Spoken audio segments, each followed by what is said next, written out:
Bonsoir, bienvenue dans ce journal du vendredi 4 décembre. En voici tout de suite les titres. Ça sent les fêtes. 3 tonnes de litchis sont arrivées sur le port et on en attend encore par bateau, par avion. L'abondance de ces petits fruits rouges bourrés de vitamines en provenance des Australes, c'est peut-être la première bonne nouvelle de l'année. Ça sent aussi les vacances. 1200 élèves internes ou hébergés dans les familles de Tahiti doivent rentrer dans leurs îles, mais de préférence sans le ou la Covid. Ils seront tous testés et les porteurs du virus resteront ici. Et puis ça sent les dépenses normales. Au mois de décembre, on ne compte généralement pas, mais cette année, avec le masque, les courses de Noël ne seront pas une partie de plaisir. Le Téléthon, c'est ce week-end et il passe un peu à la trappe comme tous les grands événements de l'année. C'est dommage pour tous ceux qui sont touchés dans leur chair par les maladies génétiques. Pour sa dernière année à la présidence du Téléthon Polynésie, Serge Le Naour sait déjà qu'il va gérer une pénurie. Serge Le Naour est à la mairie de Papeete. Serge, on vous retrouve dans un petit moment en fin de journal. Ça y est, ils sont là, cachés dans leur coque rouge et craquante, par bateau, par avion. Ils commencent à inonder les étals des commerçants de Tahiti. Les litchis des Australes feront partie sans aucun doute du menu du repas de Noël et de la Saint-Sylvestre. Et comme chaque année, leur débarquement sur le quai de Motuuta provoque de longues files d'attente. Le reportage tout de suite de James O, Eyata Buluk et Heidi Yenko. Il y avait la foule des grands jours ce matin sur le quai des Goélettes à Whareute. Une agitation inhabituelle provoquée par l'arrivée du cargo mixte Tuapa et ses 150 tonnes de marchandises en provenance de l'archipel des Australes et notamment les fameux litchis. Tous les ans c'est comme ça? Tous les ans c'est comme ça. Et comment ça s'est passé la production cette année? Ça a bien donné? Ah oui, partout des 4 îles. Vraiment une bonne production cette année. Ouais. 4 palettes, on imagine que c'est pas que pour la famille là. Non, c'est des gens qui ont acheté, qui ont commandé, qui ne peuvent pas tous les manger. Et là tout est déjà vendu? Ah oui, on a 250 cartons de cet arrivage. Moi personnellement, avec la famille, on reçoit au moins 2 tonnes. Pas suffisamment pour fournir tous les clients, mais sinon il y en a d'autres coopératives qui en reçoivent. Si la majorité des cartons de litchi sont destinés à la vente, ceux de Raimana feront le bonheur de sa famille. Les cartons c'est pour la famille, c'est le carton de litchi, ça va être de Tupoué, ça William Laurent. C'est pour vendre? Non, pas pour vendre. Pour la famille? Ouais. Tous les ans c'est comme ça? Ouais, comme c'est la Noël, le jour de l'an, on pense à la famille. Mais ce matin, il n'y avait pas que des litchis. En effet, les fêtes de fin d'année sont l'occasion de faire venir en grande quantité taro, igname, bananes et bien d'autres produits. Il y a Rurutu qui a son conteneur qui est à côté, qui a Tupoué qui a presque 2 conteneurs et demi rien qu'à lui tout seul, et à Reiwawe aussi. Au final, l'arrivée du Tuapa a provoqué de gros embouteillages le long de la digue à Whareute, mais aucun incident n'a été déploré. Voilà, et prochain arrivage via le Tuapa le 18 décembre prochain. La Polynésie a franchi aujourd'hui la barre des 15 000 personnes infectées par la Covid-19. Quel est le pourcentage d'élèves atteints? On ne sait pas encore, mais pour éviter la contamination des archipels, 3 000 internes au total vont être testés avant le retour dans leurs îles pour les vacances de fin d'année. En fonction de la date de leur vol, les équipes de la santé publique se déplacent d'établissement en établissement. C'est un dépistage au pas de course, comme vous allez pouvoir le constater avec ce reportage de Lucille Guichet, Tirao et Nicolas Suir. Pas question de perdre une minute.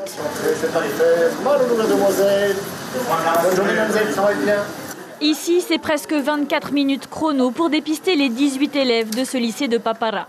Ils doivent rejoindre leur île d'origine dans 3 à 4 jours pour les vacances de fin d'année. Les équipes de la direction de la santé font ainsi le tour de l'île des établissements au pas de charge.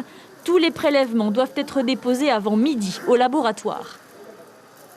Ce qui est compliqué, c'est qu'on a 1017 à prélever à peu près en 5 jours, 4 jours et demi.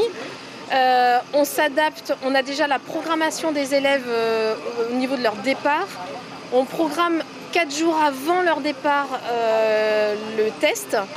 Et l'ILM s'est engagé à rendre les résultats dans les 24 à 48 heures maximum. En cas de résultat positif, l'élève reste isolé 7 jours avant d'être programmé sur un nouveau vol pour rentrer chez lui. Je n'ai pas aussi envie de rentrer dans les îles avec cette maladie parce que j'ai vraiment envie de rentrer chez nous avec et avec un test vraiment négatif. Dans cet établissement, 107 lycéens seront testés sur 10 jours par petits groupes en fonction de leur date de départ, grâce à une collaboration entre la santé et l'éducation. Le test est lié au départ au niveau de la date du vol, donc forcément c'est assez contraignant pour nous avec une adaptation quasi systématique jour par jour sur ce que l'on peut faire. On veille à ce que quand l'équipe arrive, tous les élèves soient présents pour qu'ils ne perdent pas de temps parce qu'on sait que leur temps est précieux. 30 minutes plus tard, l'équipe est déjà installée au lycée de Travo. Au total, 1400 élèves transportés par le pays vont ainsi être testés sur tout Tahiti, 1 millier d'autres dans les établissements des îles. Voilà, et au pas de course ou au pas de charge, même dispositif à Rangiroa pour les élèves des atolls qui effectuent une partie de leurs études au collège de Avatoru. Avant qu'ils ne rejoignent leur famille, ils ont été testés par l'infirmière de l'établissement. Le principal et les guides sanitaires ont participé à l'organisation de ce dépistage. Et il est important de protéger les petites îles isolées, car souvent non médicalisées. Le collège reçoit des jeunes d'une dizaine d'atolls différents. Nous écoutons tout de suite Jean-Pierre Ruiz, le responsable de l'établissement, au micro de Vélène Ferro. Alors les élèves pour qui est testé aujourd'hui, ce sont les internes et les internes hébergés, c'est-à-dire des internes qui ne dorment pas ici mais dorment dans des familles d'accueil. Pourquoi les internes? Parce que les internes, ils vont repartir sur les atolls. Le collège, il accueille ici 14 atolls différents. Donc ils partent à partir de mardi jusqu'à vendredi. Et donc on a fait le test suffisamment tôt pour qu'on ait les résultats avant leur départ. Voilà, et en marge de la crise de la Covid, sachez que dans l'Hexagone, les jeunes ne sont pas moins mal lotis qu'ici. Le confinement est très mal vécu par l'ensemble de la population estudiantine. Et vous vous doutez que les Polynésiens sont parmi les plus touchés. Au spleen de l'hiver s'ajoute la solitude confinée. Ismaël Mohamed Ali et Mourad Bouritima de notre chaîne à Paris ont rencontré 2 jeunes Tahitiens un peu perdus au cœur de l'hiver dans la capitale. Si le deuxième confinement a vu plus de Français dehors, il n'en a pas été moins difficile pour les étudiants. En dernière année de licence économique à Paris 1 la Sorbonne, le Tahitien Jérémy Stern peut en témoigner. Cette rentrée, en général, ça s'est passé de manière un peu compliquée, un peu difficile. Je sais qu'à Paris, par exemple, il y a une histoire de distanciel, présentiel, donc c'est un peu compliqué de jongler entre les deux. Et quand on a des cours en distanciel, c'est vrai qu'on se laisse un peu emporté par la paresse, on n'a pas forcément envie de suivre les cours, donc il faut vraiment garder du courage et continuer à suivre les cours. Même s'il ne s'est pas retrouvé isolé, contrairement à une grande majorité d'étudiants, Jérémy a mal vécu le confinement. Ça a été très compliqué. Après, j'ai de la chance parce que je ne vis pas tout seul, je vis avec ma grand-mère. Donc ça va, je me suis occupé d'elle, elle s'est occupée de moi, voilà, c'était un apport mutuel. Mais j'ai des amis tahitiens qui se sont retrouvés vraiment tout seuls dans leur appartement à Paris, notamment. Et je sais que ça a été très difficile pour eux. Confinée dans une chambre étroite, comme bon nombre d'étudiants, la Tahitienne Vaimiti Metua souligne le rythme infernal des cours. Depuis début novembre, j'ai des partiels 3 fois par semaine. Je dois réviser et pour mes partiels et pour les cours qu'il y a le lendemain ou après-demain. Sinon, parce que si je ne fournis pas d'efforts constants ou bien assez réguliers, je vais être à la traîne. Et les profs, ils ne se rendent pas vraiment compte de cela. Pour eux, on est à la maison, ok. On a plus de temps à consacrer aux études. L'étudiante en licence bilingue coréen-japonais à l'Institut national des langues orientales à Paris est extrêmement fatiguée.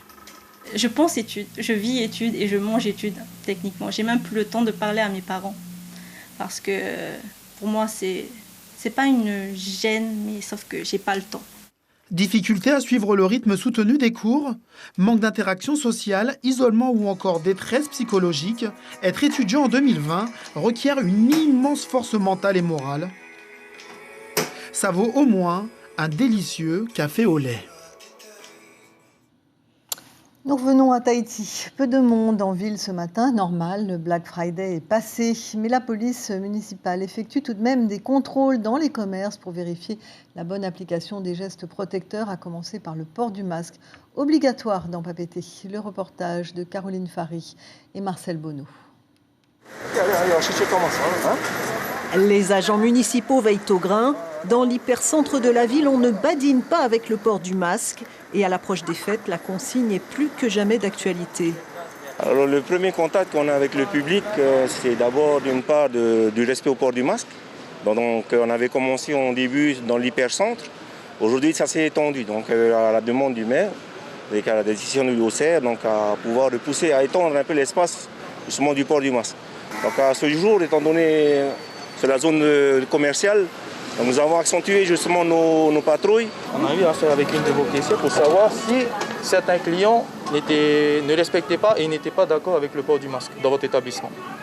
Est-ce que vous avez eu des soucis par rapport à ça? Non, aucun souci. Les gens respectent le port du masque et la désinfection des mains. On n'a aucun problème avec ça. Chez les commerçants, les règles sanitaires sont en général respectées. Et la présence de la police municipale rassure même certains clients soucieux de se protéger et de protéger les autres. On vient de voir les policiers municipaux parce que quand on est venu, il n'y en avait pas. Et c'est bien qu'ils sont là, faire respecter parce qu'il y en a toujours beaucoup qui ne respectent pas. On doit désinfecter les paniers après chaque utilisation. On doit désinfecter également les TPE sur lesquels les personnes saisissent leur code pour les cartes bancaires. Pour les plus récalcitrants au port du masque, tout est prévu. Au choix, une contravention de 16 900 francs ou un don de 5 000 francs à la Croix-Rouge. Pas plus tard que ce matin, une de nos équipes est tombée sur une personne qui n'avait pas son masque et qui ne voulait pas le porter, même en présence des policiers. Donc les collègues sur place ont procédé à la verbalisation de ce dernier. La vigilance est de rigueur en cette fin d'année. Commerçants, agents municipaux et police nationale s'appliqueront à faire respecter les règles sanitaires dans les magasins, sauf peut-être pendant les repas. Oui, il vaut mieux d'ailleurs. Le grand appel aux dons en faveur du Téléthon, c'est ce week-end. Malheureusement, cette année, les événements liés à cette campagne nationale sont réduits à leur strict minimum. Le virus de la Covid a décimé non pas les bonnes volontés, mais toutes les tentatives pour fédérer autour des actions caritatives, quelles qu'elles soient. Alors le Téléthon cette année, ça donne ça, principalement des ventes de t-shirts. Des stands d'information sont tenus cette année par une classe de jeunes qui poursuivent une carrière sanitaire et sociale. Options accompagnement, soins et services à la personne. Écoutez Mana et Touiyata qui sont en terminale. Et ça se passe bien, nous sommes tes enfants pour aujourd'hui et beaucoup d'humour, voilà, pour cette action de Téléthon que nous avons organisée il y a 2 semaines. Et ça fait partie de notre quotidien et aussi de notre formation cette année, comme nous sommes en terminale ASSP, qui signifie accompagnement, soins et services à la personne. Et cette année, nous travaillons sur le handicap. Totalement, sachant que notre filière consiste à aider la personne et tout. Mais là, on n'aide pas la personne, mais on aide les personnes. Voilà, et inutile de préciser que l'association présidée localement par Serge Le Naour ne se fait pas d'illusions. L'argent ne rentrera pas dans les caisses comme en 2019 ou en 2018. Serge Le Naour, bonsoir. Je le disais dans les titres, vous êtes avec nous. Vous êtes encore à la mairie de Papeete ce soir. Pas trop déçu? Oui. Un peu déçu? Non. De toute façon, on savait dès le début. Non, on n'est pas déçus. On savait dès le début que ça serait un peu plus compliqué cette année que des années précédentes. Donc on fait avec et on agit, quel que soit le contexte. Vous espérez récolter combien d'argent? Je pense que c'est difficile de donner une estimation, mais je pense que peut-être aux alentours des 3 millions. Les années précédentes, on était aux alentours des 9, 10 millions et un peu plus. Donc espérer 3 millions serait déjà, je pense, un beau challenge. Alors Serge Le Naour, on rappelle qu'un numéro de téléphone est à la disposition des donateurs, c'est le 44 36 37, d'ailleurs on l'entend sonner. Il est valable jusqu'à quand ce numéro? On peut l'appeler jusqu'à quand? Alors ce soir jusqu'à 19h30, 20h, et puis dès demain par contre toute la journée à partir de 8h jusqu'à pareil 19h30, 20h. Donc effectivement cette année on insiste et on incite les gens à faire le 44 36 37 puisque là il n'y a pas de problème d'accessibilité. Les gens peuvent appeler et auront quelqu'un au bout du fil pour prendre la promesse. Alors Serge, vous avez des échos de ce qui se passe en métropole pour le Téléthon? La démotivation est là aussi ou ça va? Un petit peu comme nous, hein, ils sont dans le même contexte, peut-être un peu plus compliqué encore pour eux. Malgré tout, je sais que l'émission a débuté. Beaucoup moins de manifestations dans la métropole, mais c'est vrai ici, c'est vrai dans tous les autres dom-toms. Donc, par contre, le compteur a commencé aussi à s'engager et ils espèrent de toute façon récupérer ces sommes qui sont nécessaires parce que l'argent qui est récupéré lors du Téléthon permet l'avancement des recherches pendant 1 an. Donc cet argent est obligatoire. C'est vraiment essentiel que ces sommes récoltées le soient encore cette année. Alors juste un dernier mot, Serge, vous allez passer la main. On ne vous reverra plus l'année prochaine à la tête du Téléthon. Pourquoi vous partez? Qui va vous succéder? Alors je pars pas. Effectivement, ça fait 10 ans que je suis dans la coordination. J'avais succédé à Olivier Cressman. 10 ans, c'est long. Il y a une usure, et puis je pense qu'il faut aussi renouveler. Donc il y a une fatigue aussi physique, psychologique, et donc évidemment, ça fait déjà quelque temps que je veux passer la main, mais là vraiment cette année, c'est la dernière. Merci Serge, on a eu du plaisir à travailler ensemble. Voilà, on vous souhaite malgré tout aussi un sursaut citoyen en faveur du Téléthon. L'actualité dans les îles maintenant, on commence avec Rayatea où l'on a parlé des femmes ingénieures, qu'elles soient pilotes d'avion, échographistes ou spécialisées dans la mécanique. Une vingtaine de femmes, dont 2 originaires de l'île, sont venues dire aux élèves que depuis bien longtemps, le domaine de l'ingénierie, qui est très vaste, n'est pas réservé aux hommes. Cette petite conférence était organisée localement par une professeure de physique-chimie, Véronique Tourbillon, qui s'est raccrochée à la Journée nationale des sciences et de l'ingénieur au féminin. On l'écoute, ainsi qu'une future ingénieure en 5e année. Elle s'appelle Ereho Blé et elle est native de Rayatea. Mais d'abord, la professeure sur l'utilité de cette sensibilisation. Interview réalisée par Julien Vesco au lycée de Uturua. Les motiver, susciter des vocations, cette journée sert à ça. Et le fait qu'il y ait plusieurs intervenantes et quelques intervenants de différents domaines scientifiques ou pour préparer les écoles d'ingénieurs, ça va vraiment motiver les jeunes filles du LUT. J'ai eu la chance de le faire il y a quelques années en France, à Compiègne.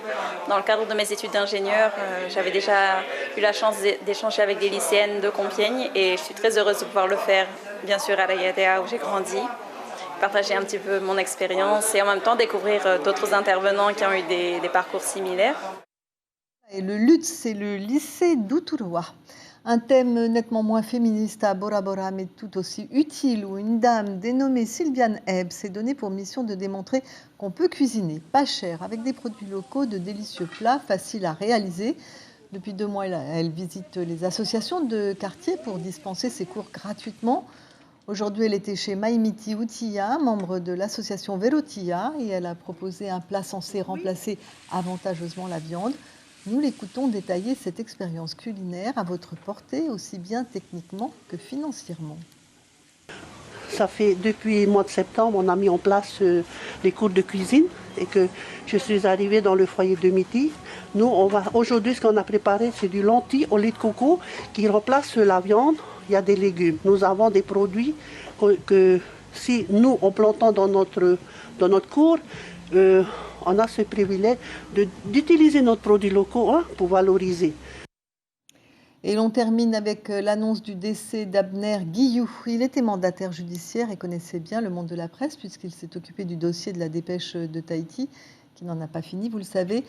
Abner Guillou a aussi présidé la CCISM durant une dizaine d'années. Il a beaucoup aidé de jeunes étudiants qui souhaitaient partir en Chine afin de peaufiner leur mandarin. Il est mort lors de son Evasan en métropole. Il n'avait que 62 ans. Le rappel de l'info principale maintenant, et l'on a placé en début d'édition ces 3 tonnes de litchi arrivées de Tubuai, le fruit de Noël par excellence en Polynésie.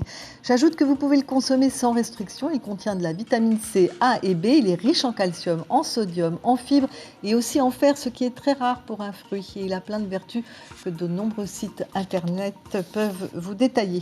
Voilà, merci d'avoir suivi le journal. Demain matin, les premières infos en radio seront présentées par Corinne Teetia et Axel Mézinel, et j'aurai le plaisir de vous retrouver avec Ayata Taraou pour les JT du soir en télé. Avant 21h, vous pouvez aller voir les décorations de Noël qui ont été installées à la mairie de Haroué, un avant-goût avec ces images tournées hier soir par Taïva Ribé. À demain. rouge et blanc, sur un traîneau porté par le vent. Il descendra par la cheminée. Petit garçon, il est l'heure d'aller se coucher. Tes yeux se voient, écoute les étoiles. Tout est calme, reposé. Entends-tu les clochettes tintinabulées? Et demain matin, petit garçon, tu trouveras dans tes chaussons tous les jouets dont tu vas. Retrouvez ce programme en replay sur notre site internet